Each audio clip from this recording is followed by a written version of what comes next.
Hello ప్రభుత్వ ఉద్యోగులారా, ఈరోజు మీకోసం చాలా ముఖ్యమైన వార్త ఉంది. జీతం రికవరీ గురించి సుప్రీంకోర్టు ఒక చారిత్రాత్మక తీర్పునిచ్చింది. ఇది మీరందరూ తెలుసుకోవాల్సిన ముఖ్యమైన విషయం ఏమిటంటే, మీరు ఉద్యోగంలో ఉన్నప్పుడు ఏదైనా క్లరికల్ తప్పు వల్ల లేదా మరేదైనా కారణం చేత మీకు అదనపు జీతం చెల్లించబడి ఉంటే ఆ అదనపు మొత్తాన్ని మీరు ఉద్యోగంలో ఉన్నప్పుడే తిరిగి వసూలు చేసుకోవచ్చని కోర్టు తీర్పు చెప్పింది.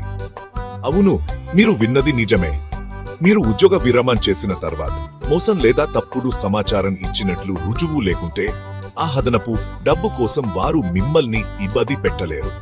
ఈ తీర్పు పంజాబ్ మరియు హర్యానా హైకోర్టు ఇచ్చిన తీర్పుకు అనుగుణంగా ఉంది. రికవరీ చేసే ముందు షోకాజ్ నోటీసులు జారీ చేయడం వంటి న్యాయబద్ధమైన ప్రక్రియను పాటించాలని వారు నొక్కి చెప్పారు.